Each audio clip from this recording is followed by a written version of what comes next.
Hey everybody, welcome to the daily Lenten videos. This is March 21st. So the Old Testament reading is from 2 Kings 5, and it's a famous story of Naaman. And I just want to pull out a couple of things. First of all, I think most of us have heard this story, but Naaman was this valiant man, but he had leprosy. And the scripture says, but as valiant as he was, the man was a leper. And that always hits me because it's like he actually was a really good and brave man, but he still had this thing that crippled him, that debilitated him. And we're talking about move to mission, and where everything is in the missionary nature of the church during this Lent. And the thing to understand about the world, just like each of us, but when we're reaching out as missionaries, the thing to understand is you're going to meet very good people. There are very good people surrounding you in your neighborhood, at your job, very good, but they're still lepers. They still have, because every one of us does, that everybody has this good side that you can feed, but all the while, if you don't have Christ, if you don't have the healing that comes from, especially the sacraments, you are still a leper. You're doing your best, but you have this disability, this debilitating disease of sin. And so it's important to understand that, because then we can validate the good in the world around us. We can look around and with the people in our offices, people that we meet at the grocery store, that's the one I always use because that's where I spend my life. I go to this kitchen right here, this corner, then I go to the grocery store. But you can see people and recognize, we can always remember, as good as anybody is, they still need Christ. They still need him. We still have this debilitating existence away from him. So that's the first point. And so anyway, they had in their travels, in their wars, they had, in the spoils of war, they had a servant girl from a different country. And she heard about Naaman. She's telling Naaman's wife, listen, if he would just go to this prophet in Israel, he would be healed. And she says, he would cure him. If only my master would present himself, he would cure him. And here's this little girl in a foreign nation. She's a captive. And she knows for a fact that God is real, that he heals. Now, you put yourself in this girl's situation, because how many of us would start to question God's goodness if we were captured and we were in a situation of being owned by another person now? But what does this little girl do? She's spreading the gospel in this worst of moments. Her whole life is, she's not in her homeland anymore. She's captured, and she is a servant of a foreign master, and she cares for him, and just says, man, if he would just present himself. And she's referring to the prophet, but we can say that about the Lord. If only we could get them to present themselves to the Lord, they would be healed. There's a couple of things. First of all, we need to know that for ourselves. We need to, especially during this Lenten time, to present ourselves to the Lord with all of our wounds, all of our brokenness, and truly let him heal us. But then when those miracles happen, that's our missionary. So I used this years ago when I was teaching at St. Ben's in Duluth. I've told this a million times, but I was teaching my youth leaders. We were talking about confession, and because they had to teach it coming up. And I remember one of my youth leaders saying, after the meeting, pulling me aside saying, I can't teach this on Wednesday. And I'm like, well, you have to. You're a youth leader. And she said, well, I can't because I've never gone to confession. And I was like, what? Because she'd been a Catholic for 27 years. She goes, yeah, when I first became Catholic, I was an atheist.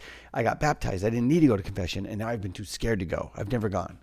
And I was like, well, you're going tomorrow. She's like, no, I'm not. I was like, yes, you are. And so the next day, 8 a.m., she went to confession.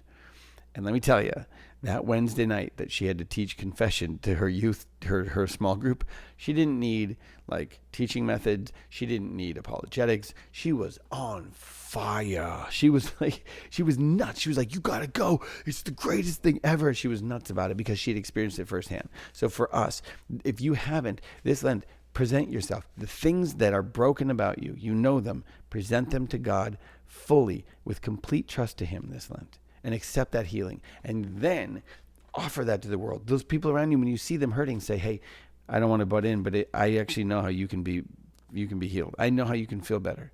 It's God. Just present yourself to God. So anyway, he gets permission to go. He goes, he walks up to the prophet's house. The prophet doesn't even come out. Sends a messenger. And all it is go to the Jordan and dip in it 7 times. That was it. It reminds me of Wizard of Oz, where they're like, go do this arbitrary thing. Get the broomstick of the wicked witch. And I love it because Naaman's like, the heck? I just traveled here across lands, and he tells me to dunk in a river. Like, this is stupid. I could have done that at home. And he's very upset. And I love it because, again, the servant girl, the servants, not the servant girl, but his servants come up to him and say, Father, like, Master, if the prophet had told you to do something crazy, like extraordinary, wouldn't you have done it? He's like, yeah. Okay, so all the more, all he says is to go wash in the river, and you won't do it. Like, I love it because it's kind of a subtle jab, and be like, oh yeah, okay, so you do something real big because you're very valiant, but you won't just dunk in the river. You traveled all this way, and you won't do this quick thing. So he does, plunged in 7 times, and he came. It says his flesh became again like the flesh of a little child, and he was clean.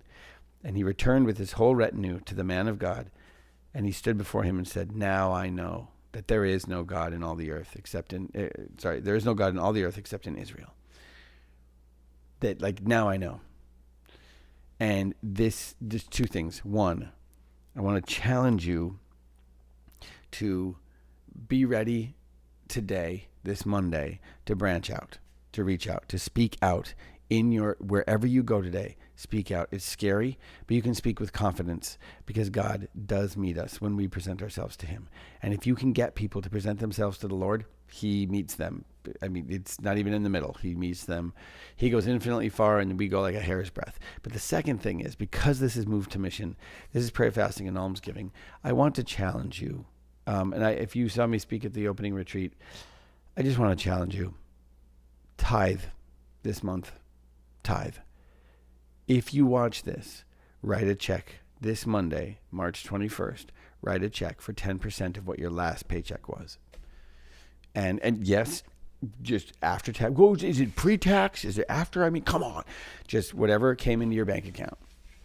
Render unto Caesar's, and then whatever you got, just write a check for 10%. Get rid of it. Do it this month. Because that's presenting yourself. That's the thing we cling to most. Because it pays the bills. We think we pay the bills. We forget that God pays the bills. I really want to challenge you. This Lent, write that check just for Lent. Just for Lent. Just tithe. Give 10% of whatever your last paycheck was. And watch. You present yourself to the Lord. You watch. Keep track. Keep track, not just if you don't starve or not. Keep track of what God does.